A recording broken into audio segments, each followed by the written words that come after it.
മഴ തോറും മൂവി സീരിയലിലേക്ക് എല്ലാവർക്കും സ്വാഗതം. ഈ ചാനൽ ഇഷ്ടപ്പെട്ടാൽ ലൈക്ക് ചെയ്യുക, സബ്സ്ക്രൈബ് ചെയ്യുക. അലീനയെ ആ വീട്ടിൽ നിന്ന് പോവാൻ തീരുമാനിക്കുന്നു. അത് കണ്ടിട്ട് ഗ്രേസിയമ്മയ്ക്കും മാമച്ചനും ഭയങ്കര വിഷമമാവുന്നുണ്ട്. പറയുന്നുണ്ട്, ഞങ്ങൾ മക്കളില്ലാത്ത ഈ വീട്ടിൽ ഒറ്റയ്ക്ക് താമസിച്ചിരുന്നെങ്കിലും നിങ്ങളെല്ലാവരും ഉള്ളപ്പോൾ എനിക്ക് ഭയങ്കര സന്തോഷമായിരുന്നു. നിങ്ങൾ ഇത്രയും പേര് ഉണ്ടായിരുന്നിട്ടാണോ ഞങ്ങൾ ഇത്രയും കാലം വിഷമിച്ചിരുന്നതെന്ന് ആലോചിച്ചും എനിക്ക് സങ്കടം തോന്നുന്നുണ്ട് എന്ന് പറയുന്നുണ്ട്. ആ സമയം മാമച്ചൻ പറയുക, ഇനിയും ഇവർ വന്ന് നിൽക്കുമല്ലോ, നീ വിഷമപ്പെടുന്ന എന്നൊക്കെ ചോദിക്കുന്നുണ്ട്. അങ്ങനെ അലീന പറയുക, ഞങ്ങൾ പോവുക, ഇപ്പോഴത്തേക്കും പോയിട്ട് ഞങ്ങൾ തിരിച്ച് ഇങ്ങോട്ട് വരും, ഞങ്ങൾ ഒരു ദിവസം കൂടെ നിൽക്കാൻ, അതുകൊണ്ട് നിങ്ങൾ വിഷമിക്കേണ്ട. അതുപോലെ തന്നെ നിങ്ങൾക്ക് എപ്പോഴായിരുന്നാലും അങ്ങോട്ടും വരെയും നിൽക്കുകയും ചെയ്യാമല്ലോ എന്നൊക്കെ പറയുന്നുണ്ട്. അപ്പോഴത്തേക്കും മാമച്ചൻ പറയുക, ഇനി ഞങ്ങൾ അങ്ങോട്ട് വരുമ്പോഴത്തേക്കും മോൾ അവിടെ കാണുമോ എന്ന് അലീനടുത്ത് ചോദിക്കുന്നു. ഇത് കേട്ട് അലീന വിഷമത്തിൽ നിൽക്കുന്നുണ്ട്. രേവതി കുട്ടിയാണെങ്കിൽ ചോദിക്കുക രോഹിത്തിൻ്റെ അടുത്ത്, ഞാൻ ആദ്യം വിചാരിച്ചു ഭയങ്കര ദേഷ്യക്കാരനെന്നൊക്കെയാണ്, പക്ഷേ അടുത്തപ്പോഴത്തേക്കാണ് പാവമെന്ന് എനിക്ക് മനസ്സിലായത് എന്ന് പറഞ്ഞു ഒരു പ്രത്യേക സ്നേഹം കാണിക്കുന്നുണ്ട് രോഹിത്തിനടുത്ത്. രോഹിത്തിനും അതുപോലെ തന്നെയാണ് ഒരു സ്നേഹം രേവതിക്കുട്ടിയടുത്ത് തോന്നുകയും ചെയ്യുന്നുണ്ട്. കൃഷ്ണമോളും ബബിതയും എല്ലായിടത്തും യാത്ര ചെയ്ത് ഇറങ്ങാൻ വേണ്ടി പോവുകയാണ്. ആ സമയത്ത് അലീന പറയുന്നുണ്ട്, നിങ്ങളെ വിഷമിക്കേണ്ട ഒരു കാര്യമില്ല, ഏത് സമയത്തും നിങ്ങൾക്ക് അങ്ങോട്ട് വരാം കേട്ടോ എന്നൊക്കെ പറഞ്ഞ് ഇറങ്ങുക. അങ്ങനെ അവർക്ക് സങ്കടത്തോടെ നിൽക്കുക ചെയ്യുന്നത് മാമച്ചനും ഗ്രേസിയമ്മയും അതുപോലെ തന്നെ രേവതിക്കുട്ടിയും. ഈ സമയത്ത് ഫോൺ വരുന്നുണ്ട്. വിളിക്കുന്നത് മനുവാണ്. മനു അലീനയോട് ചോദിക്കുക, നിങ്ങൾ ഇവിടെ ഉണ്ടായിരുന്നല്ലോ, എന്നിട്ട് ഒരു ദിവസം പോലും കാണാൻ വേണ്ടി വന്നില്ലല്ലോ, എൻ്റെ അടുത്ത് നിങ്ങൾ പറഞ്ഞതും ഇല്ലല്ലോ എന്നൊക്കെ പറയുന്നുണ്ട്. അതിനെന്താ, ഞങ്ങൾ തിരിച്ച് വീട്ടിലേക്ക് പോവുക, അവിടെ വന്നാൽ മതി, എല്ലാവരെയും കാണാമല്ലോ എന്നൊക്കെ പറയുന്നുണ്ട്. അത് വരാം, എന്തായാലും എനിക്ക് വരണം, ഇതിലേക്ക് അലീനയെ ഒന്ന് കാണണം എന്നൊക്കെ പറയുന്നുണ്ട്. നാട്ടിലിപ്പോഴാണെങ്കിൽ ഗംഗാധരങ്ങളൊക്കെ വന്നിട്ടുണ്ട്, അതുപോലെ തന്നെ രാജീവ് എല്ലാവരൊക്കെ ഉണ്ട്. അവരുടെ എല്ലാവരെയും വിട്ടിട്ട് കുറച്ച് ദിവസം കൂടെ കഴിഞ്ഞാലേ വരാൻ പറ്റുള്ളൂ എന്നൊക്കെ പറയുന്നുണ്ട്. ആ സമയത്ത് അലീന പറയുക, എല്ലാവരെയും ഞാൻ തിരക്കിയതായിട്ടൊക്കെ പറയണമെന്ന്.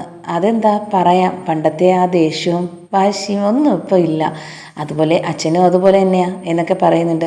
അതെനിക്കറിയാമല്ലോ, ഇനി എല്ലാവരും അറിയുമ്പോഴത്തേക്കും എന്തായിരിക്കും സ്ഥിതിയെന്ന് എനിക്ക് പറയാൻ പറ്റില്ല എന്ന് പറയുന്നുണ്ട്.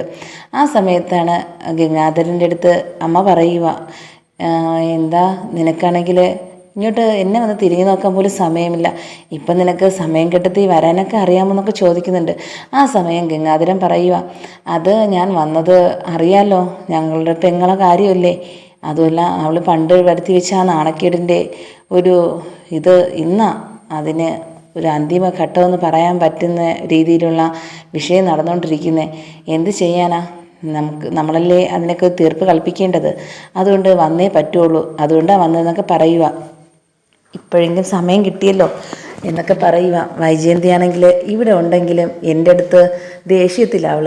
പിന്നെ ഒരു കാര്യമുണ്ട്, അവളാണെങ്കിൽ പല ചിന്തകളായിട്ട് നടക്കുകയല്ലേ, എങ്ങനെയും അലീനയും പുറത്താക്കുക എന്നുള്ള ഒരു ഉദ്ദേശം മാത്രമേ ഉള്ളൂ അവൾക്കും എന്നും പറയുക. ഇത് കേട്ടത് മനു വരുന്നുണ്ട്. മനു എന്ന് പറയുക, മുത്തശ്ശി പേടിക്കൊന്നും വേണ്ട, ആരൊക്കെ എന്ത് ചെയ്താലും അലീന ആദ്യം നോക്കിയത് മുത്തശ്ശി അലീനയല്ലേ, അലീന വരും, മുത്തശ്ശി നോക്കിക്കോളും, മുത്തശ്ശിയുടെ മോള് നോക്കിയില്ലാന്ന് ചോദിച്ചും പേടിക്കേണ്ട കാര്യമില്ല, ഞാനും ഉണ്ടല്ലോ എന്നൊക്കെ മനു പറയുന്നുണ്ട്. വൈജയന്തി ആ സമയത്ത് ഗംഗാധരൻ്റെ അടുത്ത് പോകുന്നുണ്ട്. ചേട്ടൻ്റെ അടുത്ത് എനിക്ക് കാര്യം പറയാനുണ്ട്, എല്ലാവരും ഇപ്പോൾ അലീനയെ തലയിൽ കയറ്റി വെച്ചിരിക്കുകയാണല്ലോ, അവൾ ആരെന്നോ എന്തെന്നോ ഒന്നും അറിഞ്ഞുകൂടാ.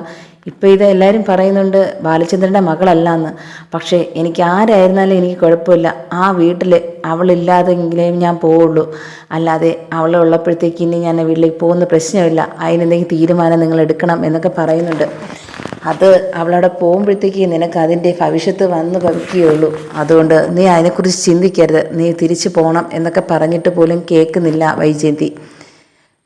എന്നിട്ട് ആലോചിക്കുക, എന്തിനാ എല്ലാവരും ഇപ്പോൾ അവളെ സപ്പോർട്ട് ചെയ്യുന്നത് എന്നൊക്കെ ചിന്തിച്ചു കൊണ്ടിരിക്കുകയും ചെയ്യുന്നുണ്ട്. ആ സമയത്ത് രാജീവ് വരുന്നുണ്ട്. രാജീവിനടുത്തും പറയുക, എല്ലാവരും ഇപ്പോൾ സപ്പോർട്ട് ചെയ്യുന്നത് ആ ഒരു അലീന, ബാലചന്ദ്രനെ വിളിച്ചപ്പോലും ഇപ്പം കിട്ടുന്നില്ല, മക്കൾ എവിടെയോ പോയത് കൊണ്ടാണ് രണ്ടുപേരും എവിടേക്ക് പോയിരിക്കുക, വീട്ടിൽ വിളിച്ചാലും കിട്ടില്ല, അതുപോലെ തന്നെ ബാലചന്ദ്രനെ ആയിരുന്നല്ലോ അതുപോലെ തന്നെയാണ്, ഇതിലെന്തോ കളിയൊക്കെ നടക്കുന്നുണ്ടെന്ന് എനിക്ക് ചെറിയ സംശയമുണ്ട് എന്നൊക്കെ പറയുന്നുണ്ട്. അതൊക്കെ നിൻ്റെ തോന്നല, എവിടെയെങ്കിലും പോയാൽ നിനക്കെന്താ, നീയാണെങ്കിൽ ഇപ്പോൾ അവരെ കാര്യമേ അന്വേഷിക്കുന്നില്ലല്ലോ, നിനക്ക് മക്കളെ ചിന്ത ഉണ്ടെങ്കിൽ നീ ഇവിടെ വന്ന് നിൽക്കുമോ എന്നൊക്കെ ചോദിക്കുന്നുണ്ട്. അത് മക്കൾക്ക് ഇപ്പോൾ വലുത് അലീനയല്ലേ, പിന്നെ ഞാനെന്ത് ചെയ്യാനാ എന്ന് വൈജയന്തി പറയുന്നുണ്ട്. അങ്ങനെയാണെങ്കിൽ ബാലചന്ദ്രൻ ആണെങ്കിൽ അച്ഛനെ തേടി പോവും അലീനയുടെ. അങ്ങനെ പൊയ്ക്കൊണ്ടിരുന്നപ്പോഴത്തേക്കും ഗംഗാധരൻ ഫോൺ ചെയ്യുന്നുണ്ട്. ഇന്നല്ലെങ്കിൽ നാളെ ഞാനാണെങ്കിൽ അലീനയുടെ അച്ഛനെ കണ്ടിരിക്കും. നിങ്ങൾ ഒളിപ്പിച്ചു വെച്ച ആളെ ഞാൻ കണ്ടെത്തിയിട്ട് നിങ്ങളെ മുന്നിലൊക്കെ ഞാൻ തിരിച്ചു വരും എന്നൊക്കെ പറയുന്നത് കേട്ടിട്ട് നെട്ടലോടെ ഗംഗാധരൻ പറയുന്നുണ്ട്, ഇതിൻ്റെ വല്ല ആവശ്യമുണ്ടോ? എന്തിനാ ഇങ്ങനെയൊക്കെ വീണ്ടും നീ ഇങ്ങനെയൊക്കെ ചുരുളഴിക്കുന്ന ഓരോ കാര്യങ്ങൾ? അതിൻ്റെ ആവശ്യം എന്താ? നിങ്ങളിപ്പോൾ കുടുംബമായിട്ട് കഴിയുകയല്ലേ? അലീനയാണെങ്കിൽ നോക്കാൻ നമ്മളെല്ലാവരും ഇല്ലേ ഇപ്പോൾ? പിന്നെ എന്തിനാ അവനെ തേടി പോകുന്നത്? ഇനി അഥവാ അവൻ വന്നിരുന്നാൽ തന്നെ എന്താ സ്ഥിതിയാണെന്നറിയാവോ? അലീനയെക്കുറിച്ച് ചിന്തിച്ചാൽ ആദ്യം ചിന്തിക്കുക വൈജയന്തിയായിരിക്കും. വൈജയന്തിയെ തേടി വന്നാൽ പിന്നെ എന്താ നടക്കാൻ പറ്റുന്നതെന്ന് നമുക്ക് പറയാൻ പറ്റില്ല. അതുകൊണ്ട് ഇവിടെ വെച്ച് അവസാനിപ്പിക്കുക എന്ന് ഗംഗാധരൻ പറയുന്നുണ്ട് ബാലചന്ദ്രൻ്റെ അടുത്ത്. ബാലചന്ദ്രൻ പറയുക, ഇത്രയും കാലം ഒളിപ്പിച്ചു വെച്ച സത്യം നിങ്ങൾ എന്നയിൽ നിന്ന് മാത്രമല്ല ഞങ്ങളുടെ ആ കുട്ടിയുടെ കയ്യിൽ നിന്ന് പറ്റിയൊരു അബദ്ധത്തിൽ മാത്രമാണ് ഇന്ന് ഞാനാണെങ്കിൽ സപ്പോർട്ട് ചെയ്യുന്ന അലീനെ. അതുകൊണ്ട് ഒരു തരത്തിലും ഞാൻ അംഗീകരിച്ച് കൊടുക്കില്ല. അവൾ അനുഭവിക്കണം. എൻ്റെ മുന്നിലത് കാണണം. വൈജയന്തിയുടെ ഇത്രയും കാലം എൻ്റെ മുന്നിൽ ഒന്നും അറിയാത്ത പോലെ ഒരു പാവയെ പോലെ അവൾ കളിപ്പിച്ചില്ലേ എന്നെ. അതിന് ഞാൻ കൊടുക്കുന്ന ശിക്ഷയാണ് ഇന്ന് എൻ്റെ ഈ യാത്ര. അതിനെ മുടക്കാൻ ആര് നിന്നിരുന്നാലും ഞാനത് തടസ്സപ്പെടുത്തുക തന്നെ ചെയ്യും എന്നൊക്കെ പറയുന്നുണ്ട്. എന്തായാലും ഇനി കുറച്ച് ദിവസങ്ങൾ മാത്രമേ ഉണ്ടായിരുന്ന ഞാൻ വിചാരിച്ചിരുന്നത്. പക്ഷേ എൻ്റെ മുമ്പിൽ ഇനി കുറേ നിമിഷങ്ങൾ മാത്രമേ ഉള്ളൂ. എന്നിട്ട് ഞാൻ ഗംഗാധരനൊന്ന് വിളിക്കും എന്നൊക്കെ പറയുന്നുണ്ട് ഗംഗാധരൻ്റെ അടുത്ത്. ഇത് കേട്ടത് ഭയങ്കര ദേഷ്യത്തിൽ ഫോൺ വയ്ക്കുകയും ചെയ്യുന്നുണ്ട്. ഗംഗാധരൻ ഉടനെ തന്നെ ശിവനെ വിളിക്കുന്നുണ്ട്. എന്നെ ബാലചന്ദ്രൻ വിളിച്ചിരുന്നു, ഇതൊക്കെയാണ് പറഞ്ഞത്.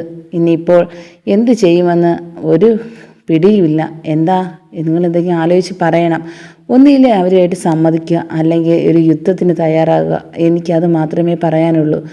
എന്തായാലും സമാധാന ചർച്ചയ്ക്ക് ഇനി ഒരു ഇതുമില്ല എന്നൊക്കെ പറയുന്നുണ്ട്. ഈ സമയത്ത് പറയുക ശിവൻ, എന്തായാലും നമ്മുടെ ഭാഗത്ത് തെറ്റുള്ളത് കൊണ്ട് നമുക്ക് അവനെ ഒന്നും ചെയ്യാൻ പറ്റില്ല. കുട്ടികളും അതുപോലെ തന്നെ എല്ലാവരും ഇതാണോ പ്രതീക്ഷിച്ചിരിക്കുന്നത്? അറിയാനുള്ളത് കൃഷ്ണയ്ക്ക് മാത്രമാണ് ഈ കാര്യം. ബാക്കിയാണെങ്കിൽ ആർക്കും അറിയില്ല.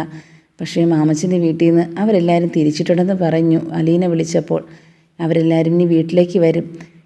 എനിക്ക് അലീനയെ ഒന്ന് പോയി കാണണം എന്ന് ശിവൻ പറയുന്നുണ്ട്.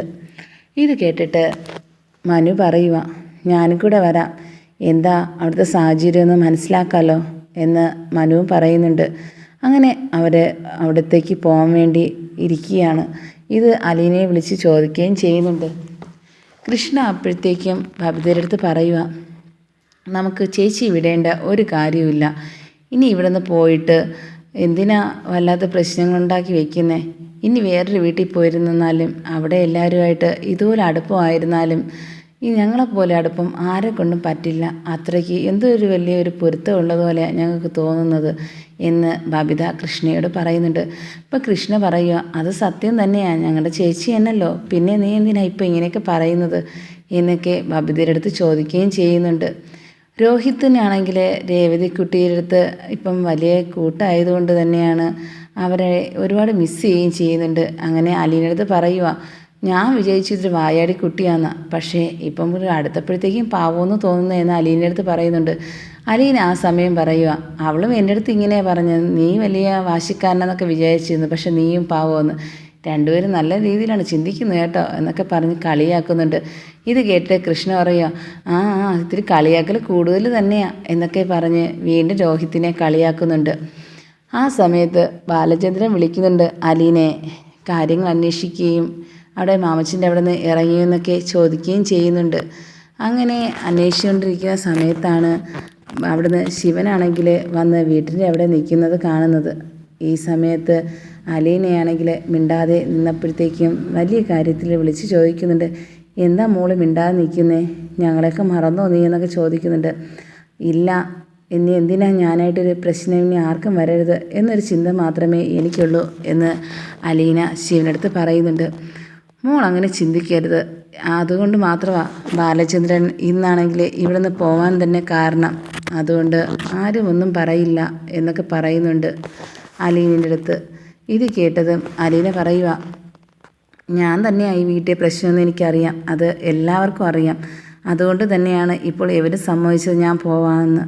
ഇതുകൊണ്ട് ഇനി ആർക്കൊരു ദോഷവും ഉണ്ടായില്ല എന്ന് പറഞ്ഞ് ശിവൻ്റെ അടുത്ത് പറഞ്ഞുകൊണ്ട് നിൽക്കുകയും ചെയ്യുന്നുണ്ട്.